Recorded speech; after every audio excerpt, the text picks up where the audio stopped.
Biolis ürünleriyle bir first date makyajı yapacağız. Ürünleri göstereyim. Döke saça. First date.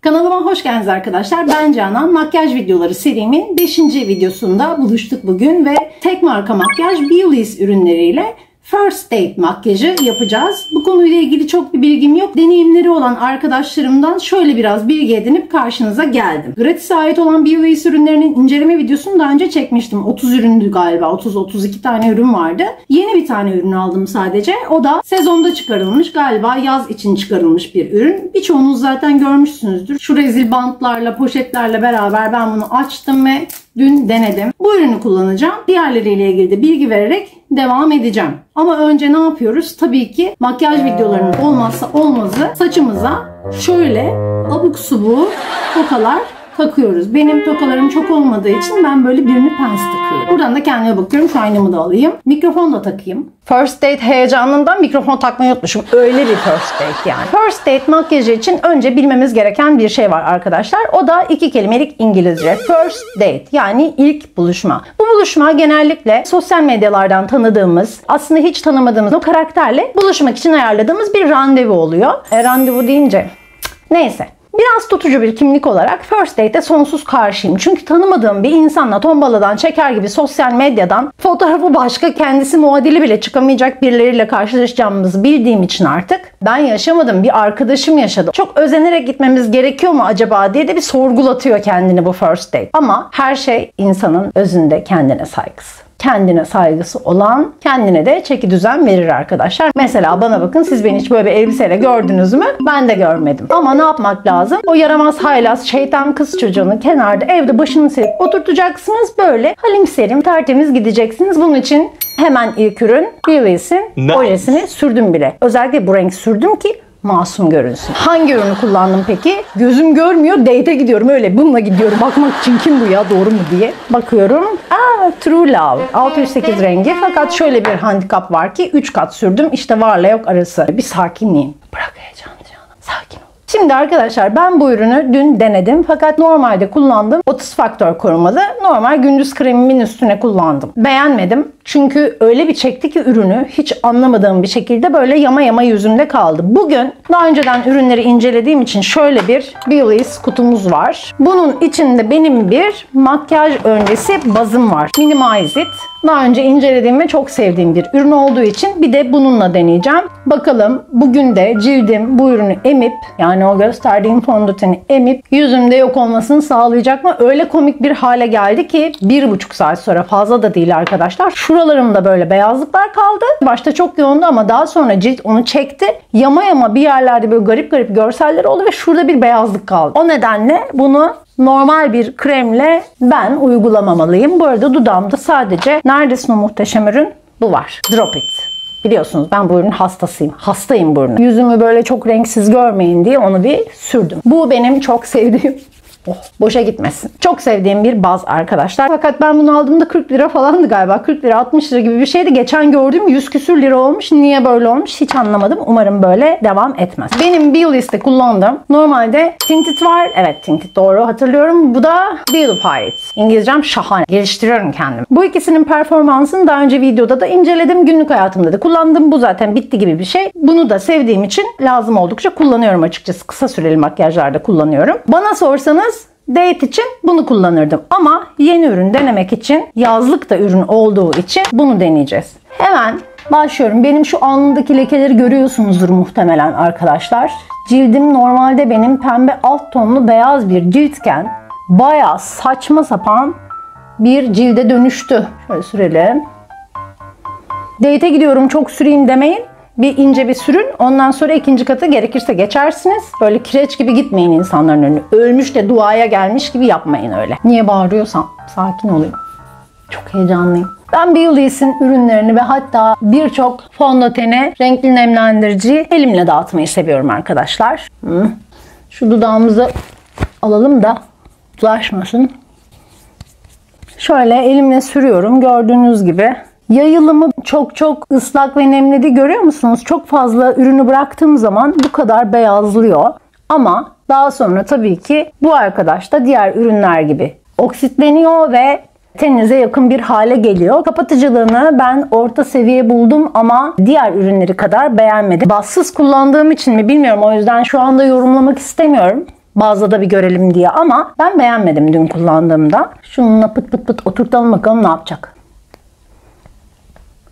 Taşlarımızın dibine de sokalım da böyle oradan başka bir şey gibi görünmesin. Bakalım çizgilere dolma yapacak mı? Diğer ürünlerin çizgilere dolma seviyelerini gayet net biliyorum artık. Defalarca kullandıktan sonra zaten ürünü öğreniyorsunuz malum. Ben şu anda aynadan bayağı bütün izlerimi, bütün şuradaki beyazlıkları, her şeyi görüyorum. Kapatıcılık neden böyle hiç bilmiyorum. Bir kat daha süreceğim şuralarıma. Hatta gözlerimin kenarlarına da süreceğim. Hem buralara dolma yapıyorum, onu da görelim. Çünkü ben Beulis'in kapatıcısını almadım. Beğenilmeyen ürünlere para vermekten çok sıkıldım çünkü arkadaşlar. Şuraya biraz az yapalım da parlamayla hallederiz oraları. Süngerimizde kalanlarla da halledebiliriz. Tabii kapatıcı olsaydı makyaj daha güzel çıkardı, orası kesin. Yayılımı zor arkadaşlar. Yayılımını ben sevmedim. Kuru kuru, görüyor musunuz bilmiyorum. Öyle yağ gibi cilde yerleşip de oturmuyor maalesef. Bazıda tabii ki biraz daha iyi oldu ama yine de ben bu ürünü beğenmedim. Nasıl bu ürünü bu kadar övdünüz onu da anlamadım. Koşa koşa gittim aldım. Benim kullandığım gündüz kremiyle alakalıdır diyordum ama hayır arkadaşlar, bu kupkuru ve yani cildimin üstünde yayılmadı bile. Böyle kapatıcılığını da beğenmediğim tuhaf bir ürün ki benim cildim karma. Hani kuru cilt olsa demek ki eyvahlar olsun, yandık. Şu muhteşem tokamı bir daha takayım. Daha videonun başında saçı bozduk ya. Şöyle date'imizin saçını şey yapalım. Evet.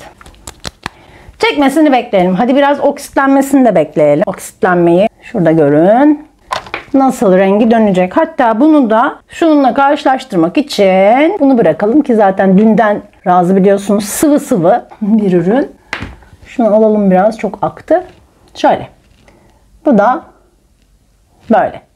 Bendeki tabii ki açık rengi. Zaten iki renk çıkartmış. Foundation Light. Göster. Şimdi buradaki bu, içerideki de bu. Daha sonra bakıp kontrol edeceğiz. Minimal de olsa bir ton farkı var. Evet ya, haklıyım. Görüyor musunuz?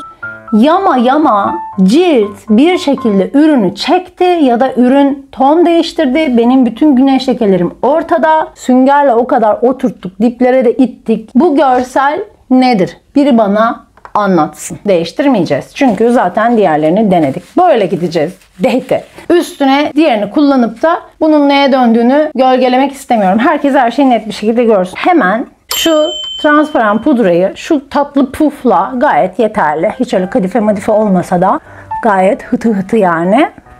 Şöyle kendimizi iyice ucu gibi yapalım ki sabitliyorum arkadaşlar. Ben her yerini sabitliyorum. Çünkü bu ürüne güvenmediğim bütün ten ürünlerine bu işlemi yapıyorum. Daha sonra süpüreceğiz fırçayla ama böyle date'e gitmeden beni izlerse first date'deki kişi zaten gelmez date'e. O kafamla tek başına yapıyoruz.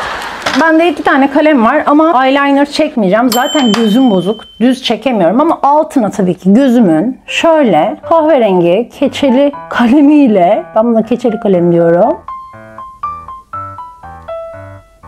hafif bir çerçeve tabii göstereceğim yani. Öyle kaşsız gözsüz de gidilmez ki.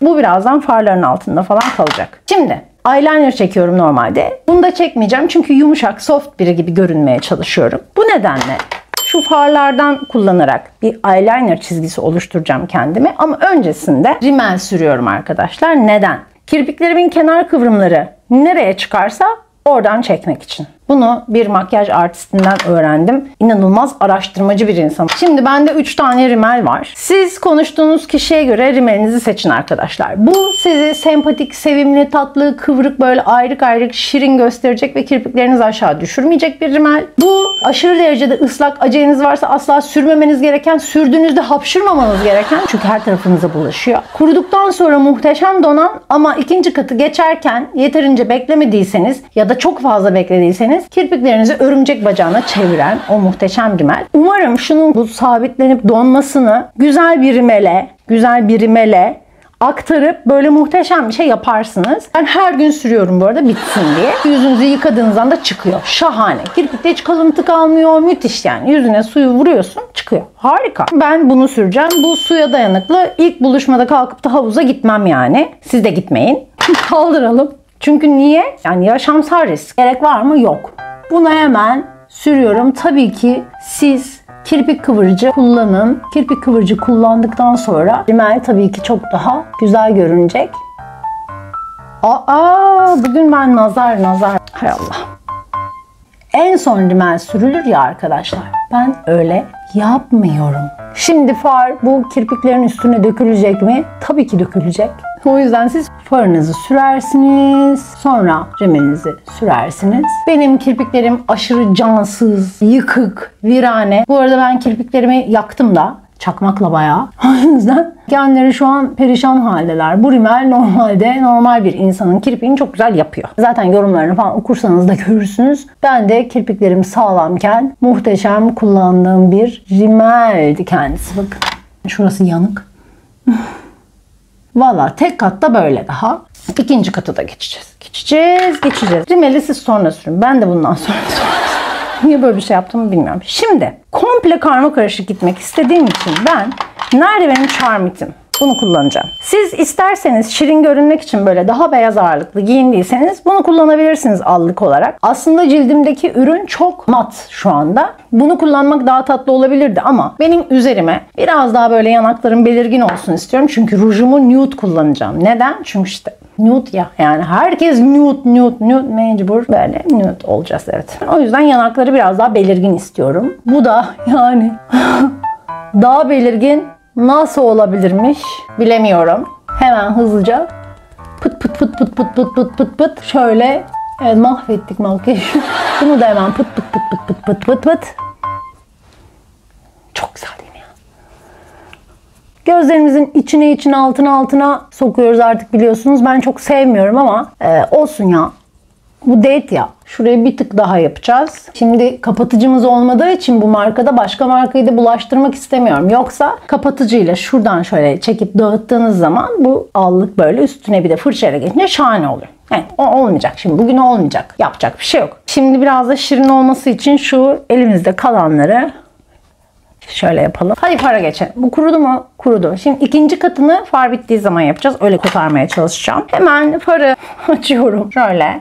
Bunun içinde mat bir renk, açık bir renk olmadığı için bütün gözüme açık bir renk sürerim normalde ki üstüne renkli işlerim. O zaman daha rahat yayılır far. Ama bunda farların birbirine geçmesi çok zor. Daha önceki inceleme videosunda da anlattım. O yüzden birazcık kendi özgüvenimize güvenip sadece şunu alıp gözümüzün kriz bölgesine şöyle biraz bir tık derinlik versin diye sürelim. Açık renkleri sadece kaş diplerine ve kirpik diplerine uygulayabiliyorum. Çünkü aşırı derecede buraya doluyor. Simli renkleri çok hoş değil. Ben bunu ta kaşıma kadar taşıdım. Neden böyle bir şey yaptım hiç bilmiyorum. First date sevdiğim için herhalde. Renk uydu mu? Hayır uymadı. Evet ama zaten değiştireceğiz. Sakin olun. Bunu da yine gözümüzün kriz bölgesinden aldık ve kaşımıza kadar taşıdık. Şimdi diyeceksiniz ki Canan neden kaşlarını boyamadın? Neden kaşlarını sabitlemedin? Sabun şeklinde olan katı olan ürünü değil ama jel kıvamında böyle rimel formunda olan kaş sabitleyicisi Biolis'in beğeniliyor. Ama ben almadım. Ben biraz daha kuvvetli bir ürün kullanıyorum çünkü kaşım yok. Arkadaşlar benim kaşım yok. Yani kaşım olmadığı için sabitlemeye gerek de yok. O yüzden ben sadece yapamam kendime ya fakir gibi bir kaş ürünü kullanmak zorundayım. Bu kaş ürününü ben bir önceki videoda hiç beğenmemiştim. Fakat gidip Biolis marka yeni bir kaş ürünü almadığım için ve bu tek marka makyaj olduğu için ben bunu nasıl doğru düzgün kullanabiliriz? Bunu göstereceğim arkadaşlar. Eğer şöyle göstersem bu defa netler misin kameraya? Bir kere netle be. Oksitlenmelere de bakın. Yüzümden de bakın. Alnım kaşlarımın üstüne binmiş gibi şu an. Değişecek mi? Böyle kalmayacak. Böyle kalmayacak arkadaşlar. Birazdan her şeyi halledeceğiz. Kendime güvenimi ölçüyorum şu anda. Böyle kötü görünürken de iyi hissedebiliyor muyum diye. Süper. Burada harika, şahane yani. 5 parça gibi bir şey var. Tam görmüyorum. 4-5 tane çizgi var arkadaşlar. Ben bunu normalde tutup şu şekilde çekmeliyim. Paralel şekilde çizgileri çekmeli. Ama o kadar kalın yapmışlar ki ucunu. Korkunç görünüyor. O yüzden ben en sivri yerini kullanarak bastırmadan çok hızlı hareketlerle şöyle çaktırmadan halledeceğim. Halletmeye çalışacağım. Evet, sürdük. Eğer böyle ince ince kullanırsanız iş görür. Ama kalkıp da bunu şimdi yapmak istemiyorum. Bu şekilde çekerseniz iş görmez arkadaşlar. Bunu da yaptık. Yeter mi? Yetmez. Bir de kaş rimeli kullanacağım. Olmayan kaşlarım varmış gibi havaya girmek için şöyle Billie's'in yine kaş rimelini kullanıyorum. Nereye kullanıyorum? Ben mecburen buraya kullanıyorum. Çünkü kaşlarım burada ekonomi gibi aşağı gidiyor. Gitmesin. Şöyle. Şuraları da yapalım biraz. Kaşları kurutuyor, daha önce de söylemiştim. Ama ne yapalım ki tek marka makyaj çekiyoruz. Evet. Şurayı bir süpürelim. Şöyle. Gitsin. Evet. Gitmiyor. Vallahi gitmiyor yani. Saçma sapan sıralamalarla yaptığımız makyaj böyle devam edecek. Bu farı daha önce şu aplikatörle, Eclipse'in bu aplikatörüyle denemiştim. Şimdi ise şöyle bir tatlı, pembiş far fırçası aldım. Desenleri, çizgileri, ambalajının çok hoşuma gittiği için çok ponçik bir ürün olabileceğini düşündüm. Bakıyorum. Evet. Yumuşacık. Bu marka ne bilmiyorum. Lavlima mı? Lavima. Ne öyle bir şey. Riske girmek istiyorsanız kesinlikle parlak ürünleri deneyin. Hepsi şuralarınıza dökülüp canınızı sıksın. Sonra da uçsun kaçsın, böyle aralara da olsun, yok oluyor zaten bir süre sonra. Ama biraz daha kalsın istiyorsanız, ben normalde tabii ki hep kahverengiyle böyle kirpik dibine gireriz ya, öyle yapmayacağım. Bu biraz kalın. Şununla yapalım. Bordo kullanacağım. Kendime güvenimi ifade edebilmek için. Alıyorum. Bu arada ilk kez de böyle bir fırçayla uygulama yapacağım. Şuraya da zaten rimel değdirmişim. Onu hemen kamufle etmemiz gerekiyor zaten yani. Şöyle. Şuradan çıkıyorum. Yukarıya doğru. Yani herkes böyle çıkıyor. Herhalde çıkılıyordur diye düşünüyorum. Kirpiğime bakıyorum. Kirpiğim burada kalmış. Şöyle yapacağım. Şöyle. Bunu buraya bırakacağım. Aynı şekilde diğerine gidiyorum. Bu ne ya? Onu vurmazsanız makyaj yapıyor olmuyorsunuz. Ürünün fazlasını attım. Yani öyle olması gerekiyor. Yap şöyle ya. Neyse. Kimseye takılmıyoruz. İşimize gücümüze bakıyoruz. Alamamış ürünü. Bir daha alalım. İyice fırçaya ürünü bulamamız gerekiyor. Bu arada fırça çok güzel olduğu için bütün ürünü vermiş az önce. Bravo. Tebrik ediyorum fırçayı. Ne marka olduğu belli değil. Professional Series yazıyor sadece. Ne marka ben de bilmiyorum. Bence o da bilmiyor. Çok da önemli değil. Şimdi bunu da çıkıyorum yukarıya. Kirpiğime bakıyorum. Buradan gitmiş. Buradan bu ne kadar çıktıysam onu da işte o kadar çıkıyorum. Şimdi bu farların birbiriyle karışması çok başarılı olmadığı için mahvettim. Düzelteceğiz bunların hepsini, merak etmeyin. Şöyle şuralara bu farı oturtuyorum. Alt bölüme, komşular çok meraklı bizim burada. Gözümün altına da yine aynı şekilde ürünü fıtı fıtı yapıyorum. Tekrar alıyorum. Fıtı yapıyorum. Ve konuyu kapatıyorum. Diğer fırçayı alıyorum. Bu arada makyaj yapmayı ben bilmiyorum. Şu an sadece keyfi yapıyorum. Siz de öyle yapın bence. Açmak istiyorum bu rengi. Karıştırmak istiyorum. Şununla biraz daha doğallaştırmak istiyorum. Ve bunu tamamen içgüdüsel olarak yapıyorum. Yani böyle bir şey olur mu? Vallahi çok güzel oldu, bir şey söyleyeyim mi? Karıştır, ne olur karış. Ay renk şahane oldu. Ama kırmızı yok oldu. Bu renk çok güzelmiş.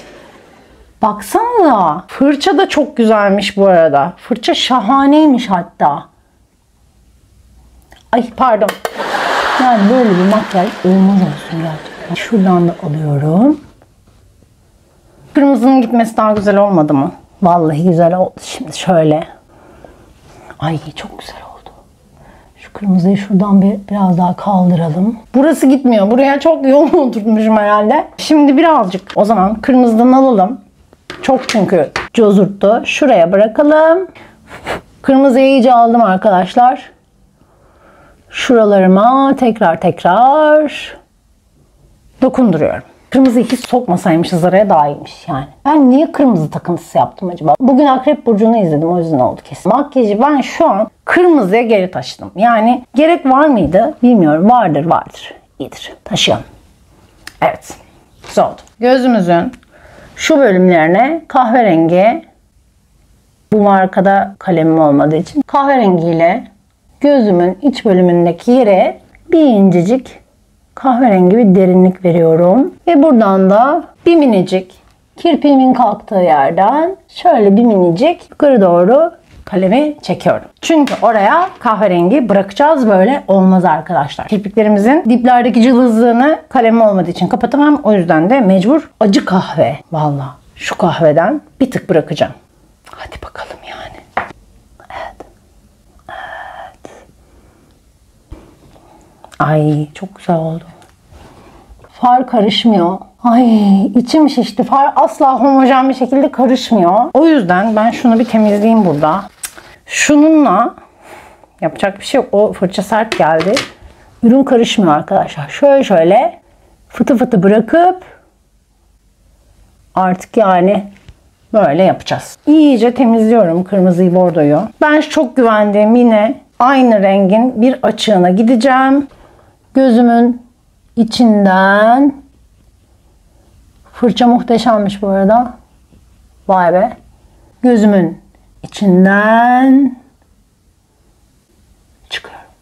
Ve dışarı doğru taşıyorum. Çünkü şurası bayağı birikti yani. Gitmiyor. Gitmemesi de benim canımı sıkıyor. O zaman biz de burayı koyulduruz. Ne yapalım? Bütün işi bu fırçayla yapıyor olmamız harika. Şu çok sert ve rahatsız edici fırçayla göz kapaklarımın şu bölümüne farı bir tık bırakacağım. Bir tık. Ve şu sarıdan alıp buraya bir tık bırakacağım. Ve bunu yine aynı fırçamı temizleyerek peçeteye sürtüyorum. Hiçbir şey kalmıyor arkadaşlar. Fırça gerçekten şahane. Şöyle hafif dağıtacağım. Göz altıma dökülen hiçbir şeyden ben sorumlu değilim. Göz altım için yeniden. Nerede o ürün? Şöyle ürün alıp göz altlarıma değil de şuna süreyim, daha iyi olacak. Nasıl olsa fırçayla birazdan dağıtacağız arkadaşlar orayı. Bütün makyajı da mahvettim. Gözümün altını aslında fırçayla süpürebilirdim ama kapatıcılık hiç hoşuma gitmediği için böyle yaptım. Tabii ki sürdüğüm far gitti. O yüzden bir kere daha sarıya dokunduruyorum. Hop hop hop hop yapıyorum. Ve bunu böyle bırakıyorum. Rimeli tekrar geçiyorum. Şimdi yine farlar dökülecek yanaklarıma aslında ama ne yaparsınız ki düşünemedim.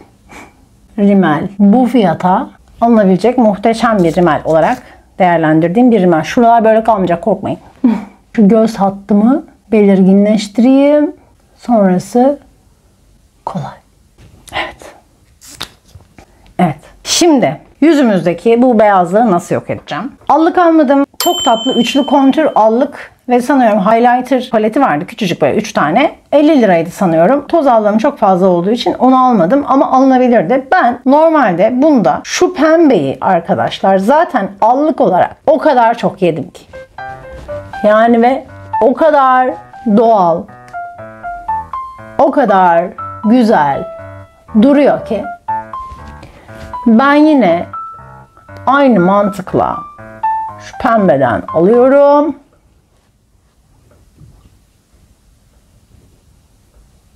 Buralarıma da diyeceksiniz ki deli misin? Neden olmasın? Şöyle o çiğlikleri saç diplerime ite ite yok etmeye çalışıyorum. Aynı şekilde buradaki işte normal güzel dağılımlı bir far olsa çok güzel yayılacak arkadaşlar. Çünkü bu kullandığım fırça muazzam bir fırça ama yayılmıyor arkadaş yani. Durdu orada, kaldı. Burası koyu kaldı, burası açık kaldı. Kaşlarımın biraz daha şekilli, düzgün ve kalkık olması için yine göz pınarlarımı uyguladım. Çok azıcık şu oyuk bölümlerine doğal dursun diye çekiyorum. Ve asla doğal durmuyor. Ne doğal? Yüzüne 10 ton şey sürmüşsün, doğal diyorsun. Ya öyle bir şey olabilir mi? Bu arada ışıklardan dolayı siz çok az görüyorsunuz ama benim yüzümde şu anda öyle bir pembelik var ki arkadaşlar, yani inanılmaz. Kontür olarak şu ikisini kullanmıştım ya. Bir şöyle yapıyorum. Bir şöyle yapıyorum. Sonra avucumda böyle yapıyorum. Sonra da böyle yapıyorum. Çok hafif de şöyle gezdiriyorum ki gözümdeki o beyazlık gitsin diye. Ancak bu kadar oluyor arkadaşlar. Yani ben bu kadar başarabiliyorum. Eğer amatörseniz daha profesyonel ürünler kullanmanız gerekiyor herhalde, benim anladığım. Ya da tam tersi ise ben gerçekten yeteneksiz, beceriksiz ve şimdiye kadar şans eseri çok iyi makyajlar yapmış biriyim herhalde. Ne kaldı? Rujumuz kaldı. İşte benim bir liste en sevdiğim bölüm. Çünkü dudak kalemlerinin hastasıyım. Şöyle iki renk almıştım. Biri roz, biri de karamel. Karamelle şöyle minimal dudağımın üstünden çok ufak taşırarak, çok ufak ama insanları korkutmayın, şöyle bir gölge yaratıyorum. Gölge oluşturuyorum. Dudağımdaki rujun pembeleşmesine bakın.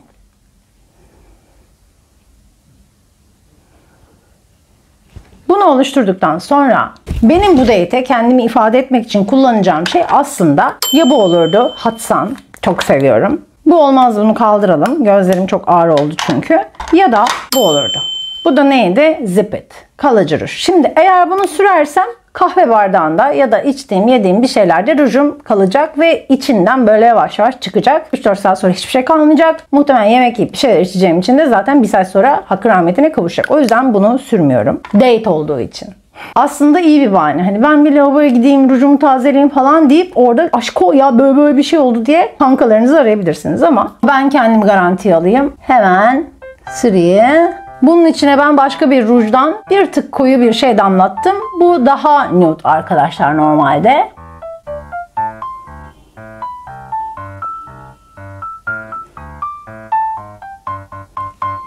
Bu da böyle oldu. Şunu açalım. Videomun süresi doldu. Çok uzun video oldu. Bir date için bu kadar yeter arkadaşlar. Bir dakika lütfen. Amaze It. Çok ufak parlamak için şöyle ufak dedim. Ne yaptım yani? Çok ufak. Bir tık. Çok az. Şuraya ve buraya. Bu ürünün dokusuna ben bayılıyorum ama arkadaşlar bunu vücudumda kullanmayı tercih ederim daha çok. Şöyle söyleyebilirim size. Öyle muazzam bir kalıcılığı yok. Ben böyle ürünlerde kalıcılık tercih ediyorum. Bir şeyi sürdüğünüz zaman orada dursun istiyorum ama bu öyle kalıcı bir ürün değil. Ama güzel mi? Üf, çok güzel yani.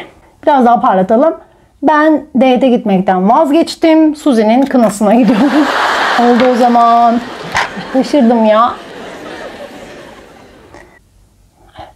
İşte bu kadar. Sağlıklı bir görünüm elde etmek için ve buraları da çıkartın siz. Benim saçım olduğu için çok umursamadım. Evet. Böyle. Ben videomun sonuna geldim arkadaşlar. Haftaya yeni bir içerikte belki Revolution ürünlerini inceleriz. Hiç bilemiyorum şu anda. Canım ne isterse onu çekeceğim bundan sonra. Ama güzel bir içerikte çok daha fazla ürün yelpazesiyle karşınızda olacağımdan emin olabilirsiniz. Kendinize çok iyi bakın. Date'lerinizde başarılar diliyorum. Kendinizi çok yormayın diyorum. Bir de her halinizde güzel olduğunuzu unutmayın diliyorum. Hoşçakalın. Küpe değiştirmeyi unuttuk. Bu küpeyle mi gideceğiz oraya? 15 liraya aldım. Takınız sizi yansıtsın. Evet. Hoşçakalın. Ben pijamalarımı giyip film izleyeceğim. Ne işim olur date'le, mekle bu sıcakta. Oh ya ne o öyle elbiseler falan. Mis tişört. Bitti.